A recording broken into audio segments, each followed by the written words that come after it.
प्रिय छात्र छात्राओं, जैसा कि हमने आपको अपनी पिछली कक्षा में बताया था कि हम लोग आज क्रिस्टल के घनत्व की गणना कैसे की जाती है इस पर चर्चा करेंगे।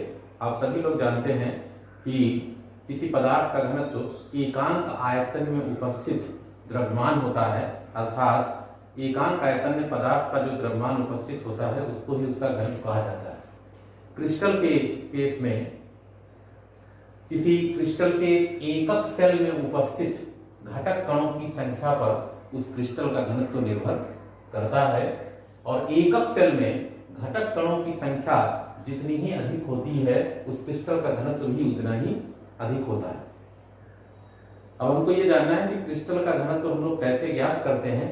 तो क्रिस्टल का घनत्व ज्ञात करने के लिए जो विधि प्रयोग में लाई जाती है उसको कहा जाता है एक्स किरण विवर्तन विधि।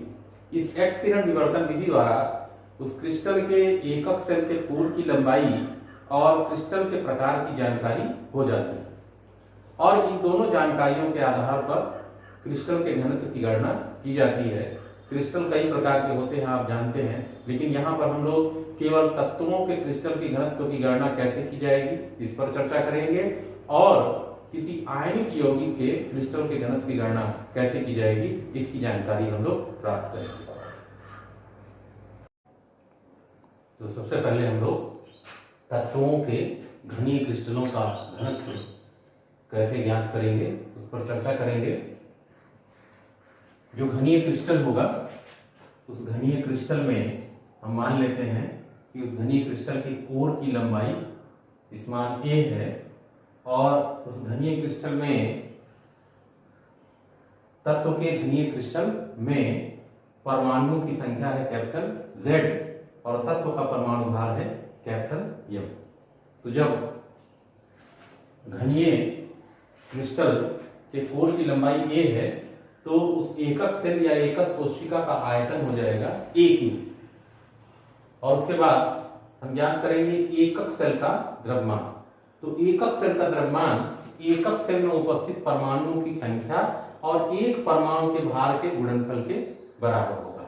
यहाँ पर एकक सेल में परमाणुओं की संख्या कैपिटल Z है और हम मान लेते हैं कि एकक सेल के एक परमाणु का द्रव्यमान स्मॉल m है। अब हमें ये ज्ञात करना है कि एक परमाणु का द्रव्यमान हम कैसे ज्ञात करें।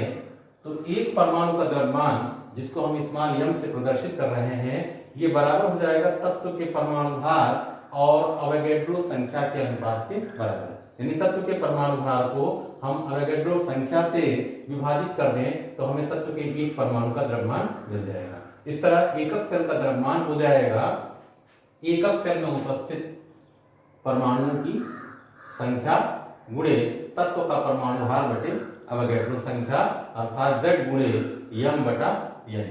अतः एकक सेल का घनत्व हो जाएगा एकक सेल का द्रव्यमान बटे एकक सेल का आयतन और एकक सेल के घनत्व को हम प्रदर्शित कर रहे हैं रो से।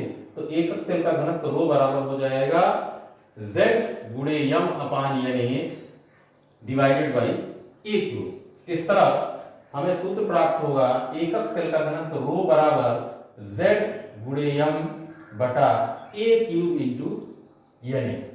यहाँ पर रो प्रदर्शित कर रहा है एकक सेल के घनत्व को, Z प्रदर्शित कर रहा है एकक सेल में उपस्थित परमाणुओं की संख्या को, M प्रदर्शित कर रहा है तत्व के परमाणु भार को और A है एकक सेल के कोर की लंबाई और n है अवोगैड्रो संख्या।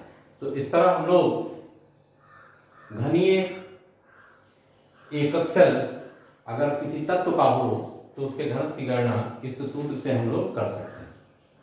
इसके बाद हम लोग जानेंगे कि कैसे हम लोग किसी आयनिक यौगिक के क्रिस्टल के घनत्व की गणना कैसे करेंगे।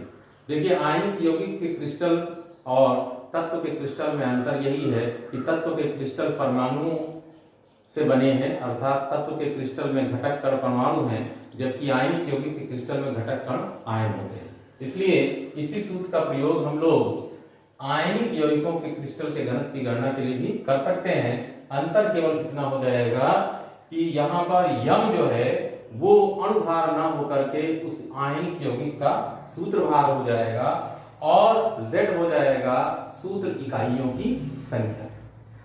तो आप लोग यही सूत्र प्रयोग कर सकते हैं आयनिक यौगिकों के क्रिस्टल के घनत्व के लिए, लेकिन उसमें अंतर केवल इतना हो जाएगा कि वहां पर Z हो जाएगा सूत्र इकाइयों की संख्या और m हो जाएगा उस आयनिक यौगिक का सूत्रभार। आयनिक यौगिक का अणुभार नहीं होता है क्योंकि आयनिक यौगिक आयनों से मिलकर बने होते हैं, इसलिए उनका यहाँ पर ये m जो है वो उनका सूत्रभार हो जाएगा।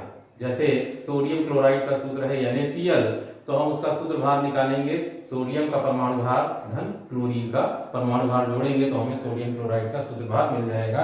और ये होगा घनीय क्रिस्टल के कोर की लंबाई और यानी है आयोगेड्रो संख्या जो आप जानते हैं, जिसका मान है 6.023 गुणे 10⁻23। यानी का मान क्या है, यानी बराबर होता है 6.023 गुणे 10⁻23।